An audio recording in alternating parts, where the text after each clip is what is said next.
विशेष कार्यक्रम के अंतर्गत प्रस्तुत है एक कदम और बुजुर्गों के लिए श्रृंखला की 17वीं कड़ी बुजुर्ग और आयुर्वेद। आज के विशेषज्ञ हैं अखिल भारतीय आयुर्वेद संस्थान की निदेशक डॉक्टर तनुजा मनोज नेसरी। कार्यक्रम का संचालन कर रहे हैं कनकलता और अशोक अग्रोही।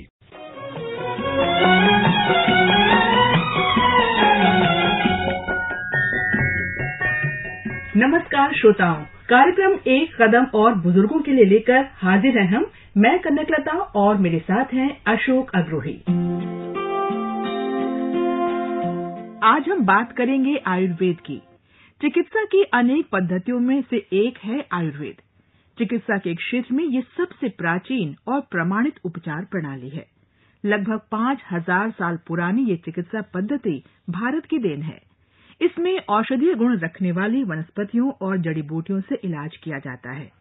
आज विश्व भर में इसके महत्व को समझा जा रहा है। चिकित्सा की ये पद्धति बुजुर्गों के साथ साथ युवाओं में भी लोकप्रिय हो रही है। आयुर्वेद को लेकर लोगों के मन में कई सवाल होते हैं, कई भ्रांतियां भी होती हैं। इन्हीं सब बातों पर चर्चा करने और आयुर्वेद के महत्व पर बात करने के लिए हमने स्टूडियो में आमंत्रित किया है अखिल भारतीय आयुर्वेद संस्थान दिल्ली की निदेशक डॉक्टर तनुजा नेसारी को। डॉक्टर तनुजा नेसारी, आपका स्वागत है। नमस्कार डॉक्टर तनुजा, सबसे पहले तो हम यही जानना चाहते हैं कि देश के जनमानस में आयुर्वेद को किस रूप में देखा जाता है? जी, आयुर्वेद ये हमारे देश की जो परंपरा है वो जन जन में, घर घर में, अपनी धरोहर में बसा है। आयुर्वेद को एक जीवन जीने की कला समझते हैं। It is a knowledge system of healthy and happy life. तो जो हमारे दादी माँ, नानी माँ के नुस्खे हैं, हमारा जो खान पान है, दैनंदिनी है और घरेलू नुस्खे हैं, वही आयुर्वेद है। उसका जो साइंस है, उसके पीछे का साइंटिफिक एस्पेक्ट्स है, वो हम आज एक आयुर्वेद एज अ साइंस के रूप में ले रहा है, लेकिन वो हमारी धरोहर का एक अहम हिस्सा है। वेद जितने पुराने हैं उतना आयुर्वेद पुराना है, क्योंकि ये अथर्ववेद का उपवेद है। आयुर्वेद के अनुसार मनुष्य के शरीर में 3 दोष, पित्त, वात और कफ का एक नपा-तुला संतुलन होता है। इनके असंतुलन से रोग पैदा होते हैं। तो श्रोताओं को आप इन दोषों के बारे में बताइए।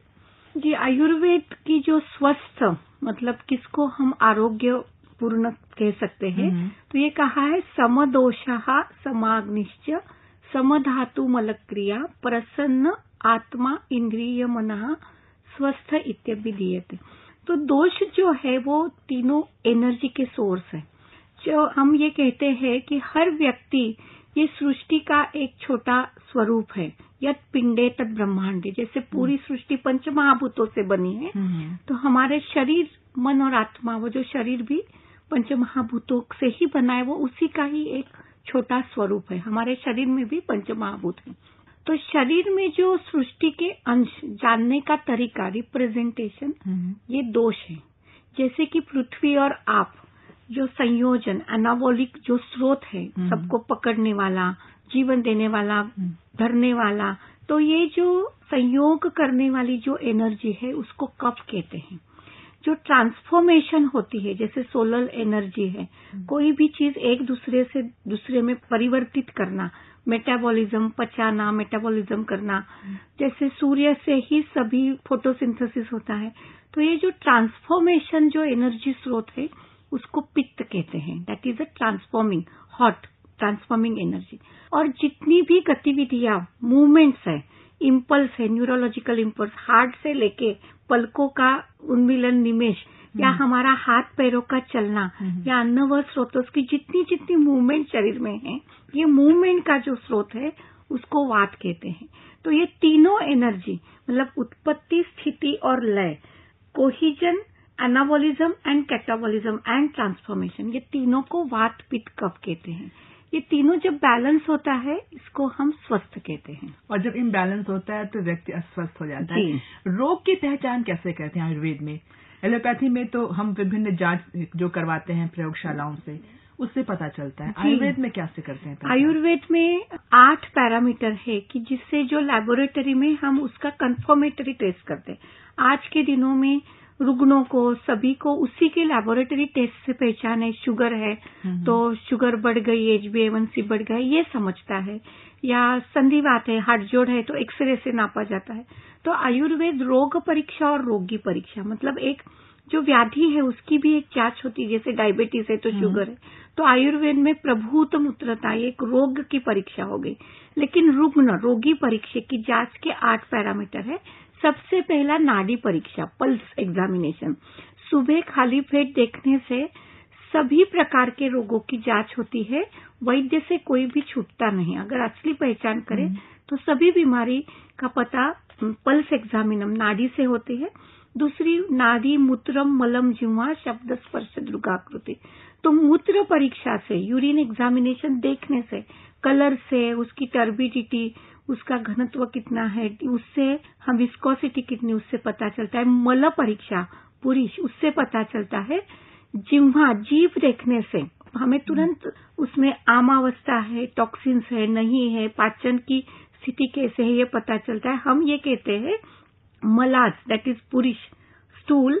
और tongue examination are the tongue is a daily newspaper of the body. तो शरीर में क्या चल रहा है ये हम जीभ देखने से, पल्स हाथ में लेने से, नस देखने से तुरंत पता चलते हैं। उसकी आवाज कैसी है, दृष्टि देखने में, अगर एगनी है, अगतिकता है, तो जिनको पेन है वो बहुत, उसकी स्थिर दृष्टि तो हो ही नहीं सकती। जिनको मेंटल डिसऑर्डर है, एंजाइटी है, डिप्रेशन है, तो वो आंखों को आंख में देख के उसका कॉन्फिडेंस ही नहीं है, तो वो नजर भी नहीं मिला सकता है। तो दृक और आकृति, चलता कैसे है, इन सभी से, जिसको सेंसरी इवैल्यूएशन कहते हैं, तो हम ये सभी पैरामीटर से हम रोग और रोगी दोनों की भी परीक्षा करते हैं। जांच मात्र कंफर्मेशन के लिए करते हैं, ताकि रोगी को संतुष्टि हो जाए। जी जी डॉक्टर, आगे हमारा सवाल ये है कि लोगों में एक आम धारणा है कि आयुर्वेद में इलाज लंबा चलता है, लेकिन लोगों को ये भी विश्वास है कि आयुर्वेद रोग को जड़ से समाप्त कर देता है। इस विषय में आपका क्या कहना है?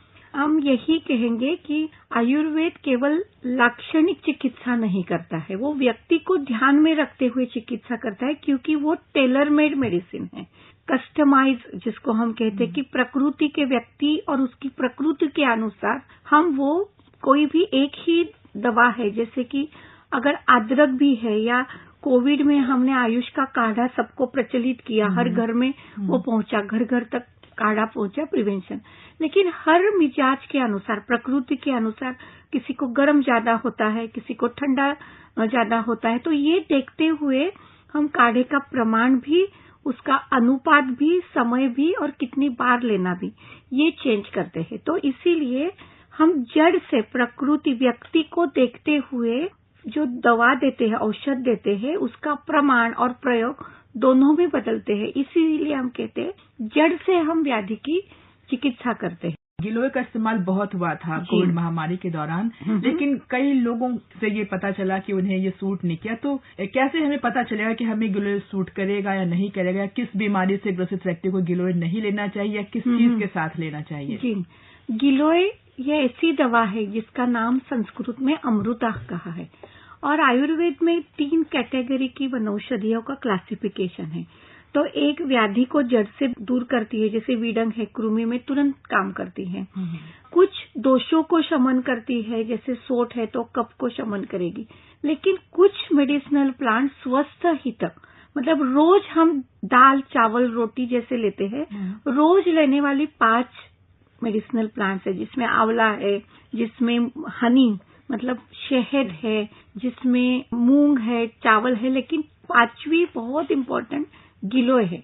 मतलब हर प्रकृति की, हर उम्र के, स्वस्थ और बीमार सभी अवस्था में, युवावस्था हो चाहे बुजुर्ग हो, गिलोय ले सकते हैं, रोज ले सकते हैं। क्या डायबिटीज के जैसे मरीज हैं या जिनको हाइपोथायराइडिज्म है, क्या उनके लिए भी गिलोय फायदेमंद है? जी, गिलोय की सही पहचान, मतलब गिलोय बुरी नहीं है और सही पहचान जरूरी है, प्रमाण में लेना जरूरी है। रोज अपने आप बिल्कुल ही आप अमर्याद बिना वैद्यकीय सलाह के अनुसार ले तो वो नुकसान कर सकती है। गिलोय जैसे दिखने वाले पत्ते अगर गिलोय के नाम से आपने लिए तो वो नुकसान कर सकती है, लेकिन गिलोय तो मधुमेह में गुणकारी है। गिलोय की जड़ नहीं, उसकी पत्ती का रस अगर आप काली मिर्च या सोट के साथ, अगर हनी के साथ रोज सुबह ले, 1 चम्मच ले, उससे ज्यादा नहीं, क्योंकि स्वरस की मात्रा 1 या 2 चम्मच है, वो लें तो कभी भी नुकसान नहीं करेगा। हमारे एक श्रोता है, उन्होंने पूछा है कि क्या टाइप 2 मधुमेह का इलाज आयुर्वेद में है? जी, टाइप 2 मधुमेह जो है, जिसको आयुर्वेद में प्रमेह के अंदर उसका अंतर्भूत किया है, तो वो टाइप 2 में सबसे पहले ये मेटाबॉलिक डिसऑर्डर है, लाइफस्टाइल डिसऑर्डर है। तो केवल एक दवा और उसका इलाज इस बीमारी ऐसा नहीं। आयुर्वेद एक समग्र चिकित्सा पद्धति है, होलिस्टिक उसका सॉल्यूशन होना चाहिए। पहले तो आप समय पे खाना खा लीजिएगा, समय पे सोना, संतुलित जीवनचर्या, ये लाइफस्टाइल से ही बीमारी होती तो लाइफस्टाइल करेक्ट करना, यही उसका इलाज है। ये बहुत सबको मैं अभी कहना चाहूंगी। तो रोज 45 मिनट्स तक चलना, 2 समय खाना, वो भी समय पे खाना, 6 से 8 घंटा सोना, ये प्रमेह ही जो टाइप 2 डायबिटीज में बहुत बहुत जरूरी है। मीठे से परहेज रखना ही होगा, संतुलित खान पान होगा, ये करना ही पड़ेगा। और उसके साथ साथ जो औषधि उपचार है, उस औषधि उपचार में आंवला और हल्दी, हर किसी प्रमेह व्यक्ति को कॉम्प्लिकेशन बचाना है तो मेहेशु निशामल की कहा सुबह और शाम वो लेना चाहिए। और कई सारी औषधियां जिसमें गिलोय भी है, जामुन है, करेला है, वो बहुत सारी औषधि, गोक्षुरादि गुगुल, चंद्रप्रभा, खदीरासव, कतकासव, ऐसे बहुत सारी फॉर्मुलेशन भी है। लेकिन मेरा यही एक सलाह है यहाँ पे, जो कुछ भी इलाज करें आप वैद्यकीय सलाह के अनुसार करें, क्योंकि जिनका इफेक्ट है उसके साइड इफेक्ट भी हो सकते हैं अगर आपने सही सलाह के अनुसार नहीं लिए तो वैद्य की सलाह लेना बिल्कुल। और प्रमेह का बिल्कुल सटीक उपचार आयुर्वेदिक दवा से हो सकता है। हमारे पास 41,000 पेशेंट का डेटाबेस है प्रमेह का चिकित्सा। डॉक्टर तनुजा जी, अभी आप चर्चा कर रहे थे गिलोय की और घर में इस्तेमाल होने वाली दूसरी चीजों का। हमारी रसोई में जो मसाले इस्तेमाल होते हैं उनमें खासतौर पे मेथी, अदरक, सौंफ, हल्दी, जायफल, दालचीनी, सौंठ, ये तो हम रोज इस्तेमाल करते हैं। हमारी रसोई में आसपास एक पौधा होता है तुलसी का, इसके अलावा हम तेज पत्ते का भी इस्तेमाल करते हैं। हम ये जानना चाहते हैं कि हमारे रसोई में और आसपास होने वाली इन चीजों को हम कैसे इस्तेमाल करें और इनका इस्तेमाल किस अवस्था में करें और क्या सावधानी बरतें। ये बहुत अच्छा सवाल है। देखिए, जो आयुष का काढ़ा है वो ही रसोई के किचन फार्मेसी से आया, एंड किचन में ही एक बड़ी फार्मेसी है कि जिससे हम उपचार का 4 टायर कह सकते हैं। होम केयर, रसोई के जो अपने मसाले के जितने भी पदार्थ चीजें कही उनसे हो सकता है। इसमें हमें सबसे पहले 2 कैटेगरी करनी चाहिए, जो मिजाज कहते हैं ना, गर्म और ठंडा। इसमें हम पहले 2 में बांटे तो वो बहुत आसानी से, जैसे कि काली मिर्च है, सोंठ है, सरसों है, मेथी है, ये सब गर्म मिजाज के हैं। तो जिनको अग्नि प्रज्वलित करना, भूख बढ़ाना, या हम जो आहार लेते हैं उनको पचाने का काम करते हैं, जिसमें हींग भी है। देखिए कि नमक, हींग, सरसों, मेथी, काली मिर्च, सोंठ, जिनको भूख कम लगती है, जैसे कि हजम शक्ति, पाचन शक्ति कम होती है, तो उनको ये जरूर थोड़ा लेना चाहिए। और मसाले में भी जैसे बाकी जो ठंड मिजाज के है, इलायची है वो ठंडी है, जिनको बहुत गर्मी होती है उनको इसीलिए हम इलायची जरूर डालते हैं कि वो एसिड को बैलेंस करता है। लेकिन हमारे मसालों के डिब्बे में 2-3 चीजें जो ऐसी जरूर है कि जो हर कोई लेना चाहिए, इसीलिए हमारे हर मसाले में पड़ता है, वो है जीरा और धनिया। तो हर सब्जी में, हर दालों में, हर प्रांतों में, केरल से लेके नॉर्थ ईस्ट तक, ये सभी जगह धना जीरा ये बैलेंस है, मतलब ना गर्म है भी ना ठंडा है। तो ये हजम शक्ति को बढ़ाता है, वो पाचन बढ़ाता है, कफ, सर्दी, खांसी, जुकाम ये भी नहीं करता, और तीनों दोषों को वो बैलेंस रखता है। कोलकाता से हमारे एक श्रोता है, वो पूछ रहे हैं कि क्या थायराइड का इलाज संभव है आयुर्वेद में? बिल्कुल संभव है, क्योंकि थायराइड जो थायरोक्सिन, जो उस ग्रंथि के जो स्राव है, संप्रेरक जो हार्मोन्स है, उसकी कमी से होता है, और उन सब का कंट्रोल लिवर में होता है। तो हमारा अगर मेटाबॉलिज्म हम बढ़ाए तो थायराइड का भी इलाज होता है, बिल्कुल होता है। हमारा जो फैट मेटाबॉलिज्म भी हमें संतुलित करना है, जैसे कि गिलोय है या एलोवेरा है, तो एलोवेरा का अगर सुबह शाम इस्तेमाल करें, थोड़ा हल्दी डाल के, सौंठ डाल के, और वैद्यकीय सलाह के अनुसार चंद्रप्रभा जैसी कई सारी मेडिसिन है उनको अगर ले तो थायराइड का भी इलाज होता है। एक बात मैं और पूछना चाहूंगी कि जड़ी बूटियां जो हमें रेडीमेड डिब्बा बंद मिलती हैं जी, और उनकी तुलना में पौधों से जो सीधे में रॉ फॉर्म में मिलती हैं, कौन सी ज्यादा फायदेमंद होती है? जी, फ्रेश इज ऑलवेज बेटर, क्योंकि जैसे कि हम सब्जी या ताजी लेनी चाहिए, तो मेडिसिनल प्लांट, कुछ प्लांट्स ऐसे हैं कि वो ताजा ही फ्रेश लेना चाहिए, जैसे तुलसी है या एलोवेरा है, पिपली है, अडूसा है, ये सब फ्रेश लेना चाहिए। कुछ प्लांट्स ऐसे हैं वो आप बाद में भी उसका सरस लेके या काढ़ा ऐसा ले सकते हैं, लेकिन जो डब्बे में आता है उसमें प्रिजर्वेटिव्स भी है, वो नुकसान कर सकते हैं। इसीलिए अगर आपको मिल रहे हैं, अवेलेबल है, तो ताजा लेना, नहीं मिले तो that is the alternative we can use. Aloe vera तो अब हर घर में लोग लगाने लगे, तो आसानी से मिल सकता है। दिल्ली से हमारे एक श्रोता ने पूछा है कि बढ़े हुए कोलेस्ट्रॉल का उपचार क्या आयुर्वेदिक दवाइयों से हो सकता है? बिल्कुल हो सकता है। बढ़े हुए कोलेस्ट्रॉल के, एक तो आपका खान पान नियमित होना चाहिए, दिनचर्या संतुलित होनी चाहिए, आप व्यायाम करना चाहिए, ये सबसे इम्पोर्टेंट। खाने में तली हुई चीजें का परहेज रखें, फैटी सब्सटेंस जो जंक फूड है, बेकरी आइटम्स, डेयरी आइटम्स, उनको परहेज रखें, ऑयली चीजों से परहेज रखें, क्योंकि आयुर्वेद ये कहता है 3 चम्मच तेल खान पान से लेके सभी सुबह से शाम, इतना ही हर एक व्यक्ति के लिए पर्याप्त है। आयुर्वेद के अनुसार घी खाना अच्छा है, पर अब जो लोग आजकल के जमाने में कहते हैं कि नहीं, घी खाना स्वास्थ्य के लिए अच्छा नहीं, इससे आपका कोलेस्ट्रॉल बढ़ता है, क्या सही है?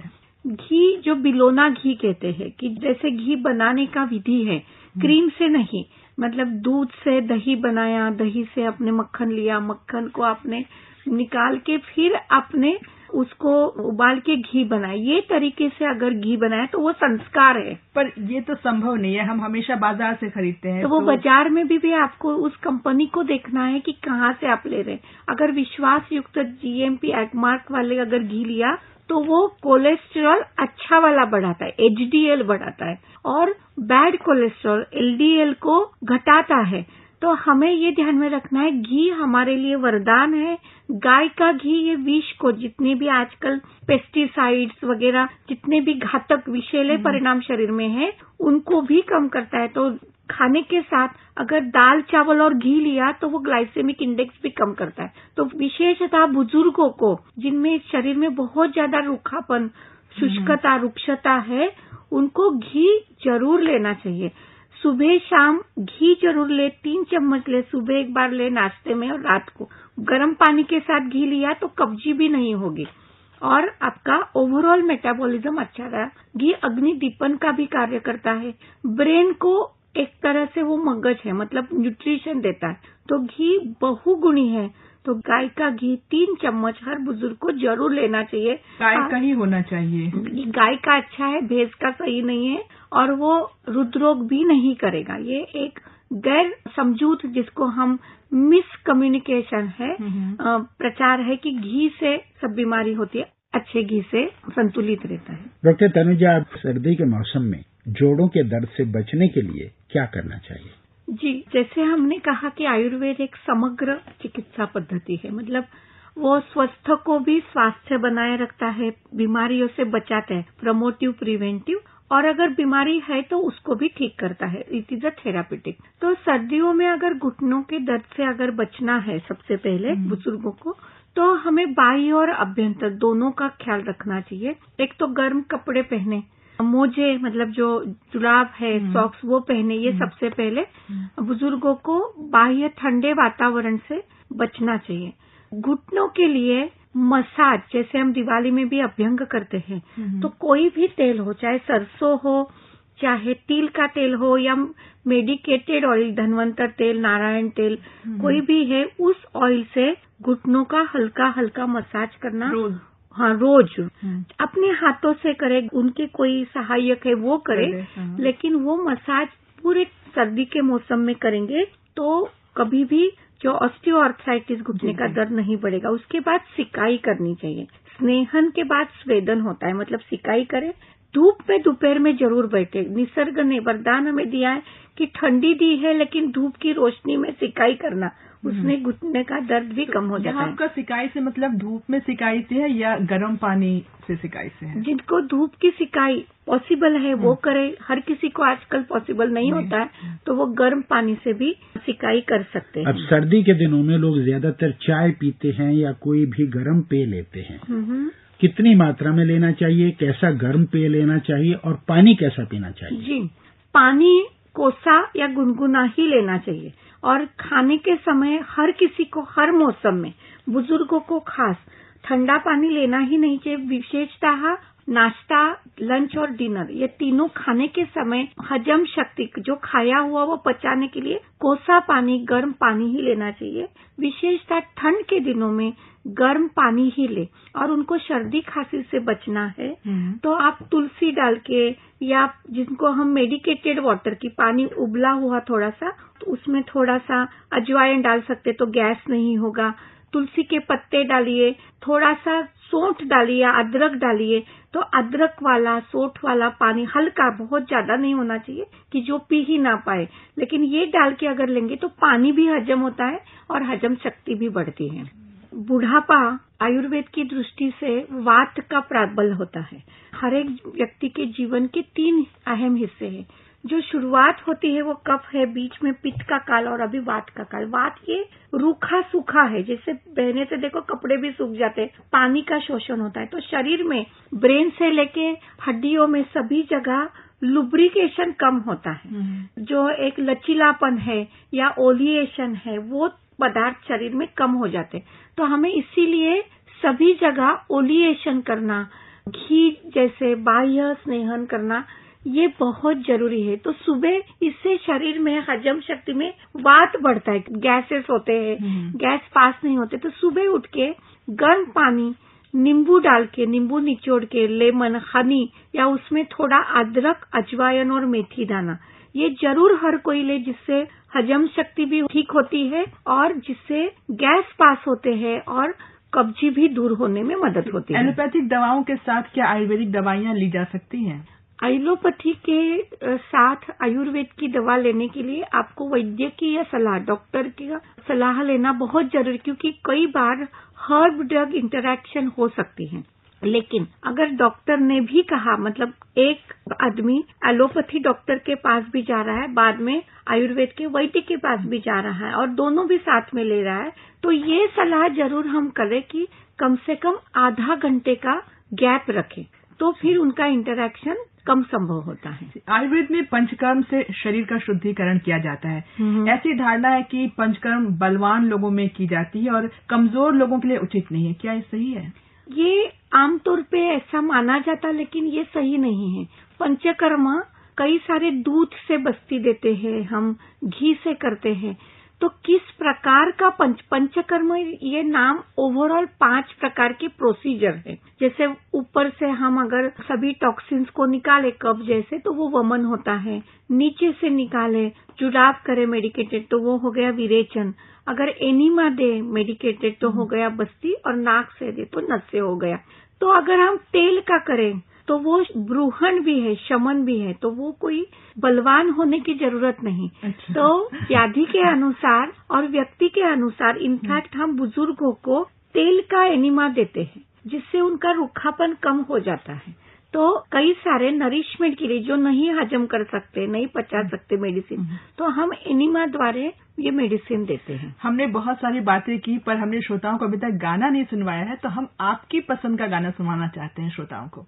जी, हम तो सब आयुर्वेद ये खुशनुमा जिंदगी देने वाला, खुशी देने वाला, आरोग्य देने वाला शास्त्र है। तो ऐसे खुशी भराई में बुजुर्गों के समय का किशोर कुमार का गाना मैं कहना चाहूंगी। आ चल के तुझे मैं लेके चलूं इस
के लिए हम बता दें कि आज के इस कार्यक्रम में हमारे साथ हैं अखिल भारतीय आयुर्वेद संस्थान दिल्ली की निदेशक डॉक्टर तनुजा नेसारी, और इनसे हम वरिष्ठ नागरिकों के लिए उपयोगी आयुर्वेद पर चर्चा कर रहे हैं।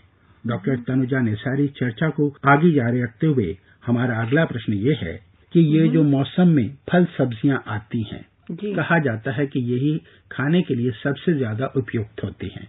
जी, मौसम के अनुसार फल सब्जी खाना ये आरोग्य के लिए, स्वास्थ्य के लिए जरूरी है। जो गैर मौसमी सब्जी, जैसे कि मान लो ठंड के मौसम में हमने आम खाया तो वो तो दुष्परिणाम करेगा ही। इसीलिए हर किसी को केवल मौसम के अनुसार नहीं, देश के अनुसार, वो जो जहाँ का है वही उसी मौसम की सब्जी और वहाँ देश में जो प्रचलित है वो लेना चाहिए। ऐसा कहा है, यस्य देशस्य यो जंतु तस्य तज्जौषधम हितम। घरों से जुड़ा हुआ एक बड़ा व्यावहारिक सवाल है। आमतौर पर घरों में नानी हो या दादी, वो बच्चों को घुट्टी पिलाती हैं, लेकिन कुछ डॉक्टर्स घुट्टी पिलाने के लिए मना करते हैं। ये वास्तविक स्थिति क्या है और माताओं को अपने बच्चों को घुट्टी पिलानी चाहिए या नहीं, इसके बारे में आप क्या सोचती हैं? ये जन्म घुंटी नाम से जो घुट्टी है, जिसमें जायफल है, वचा है, सोंठ है, जो छोटे बच्चों के लिए, शिशुओं के लिए, उनको गैस ना हो, इनको दर्द ना हो, सर्दी खांसी ना हो, इसीलिए उसकी बहुत जरूरी है। लेकिन दादी माँ, नानी माँ की घुंटी लेना जरूरी ही है। घुट्टी ये तो मैं सलाह दूंगी ही आयुर्वेद के अनुसार, लेकिन वो अगर गीला वैसे ही रखे तो उसमें फंगस लगने की चांसेस है और उससे इन्फेक्शन बच्चों को हो सकता है। इसीलिए आजकल बाजार में उसके ड्रॉप्स अवेलेबल है जन्म घुंटी के, तो वो भी आप ले सकते हैं या वो साफ सुथरा रख के आप ले सकते हैं। डॉक्टर तनुजा, अब समय हो रहा है श्रोताओं से विदा लेने का। स्टूडियो में आने हमसे इतनी उपयोगी बातें करने के लिए आपका बहुत बहुत धन्यवाद। श्रोताओं, कार्यक्रम के अगले अंक में एक और विषय पर कुछ उपयोगी जानकारी लेकर हम फिर उपस्थित होंगे। तब तक के लिए आज्ञा दीजिए। नमस्कार। अभी आप सुन रहे थे एक कदम और बुजुर्गों के लिए श्रृंखला की 17वीं कड़ी बुजुर्ग और आयुर्वेद। आज के विशेषज्ञ थे अखिल भारतीय आयुर्वेद संस्थान की निदेशक डॉक्टर तनुजा मनोज नेसरी। इस कार्यक्रम को प्रस्तुत कर रही थीं आकाशवाणी संवाददाता सांझला कौल। ये कार्यक्रम आकाशवाणी के समाचार सेवा प्रभाग द्वारा प्रस्तुत किया गया। इसे आप हमारे mobile app news on AIR और YouTube channel news on AIR official पर भी सुन सकते हैं।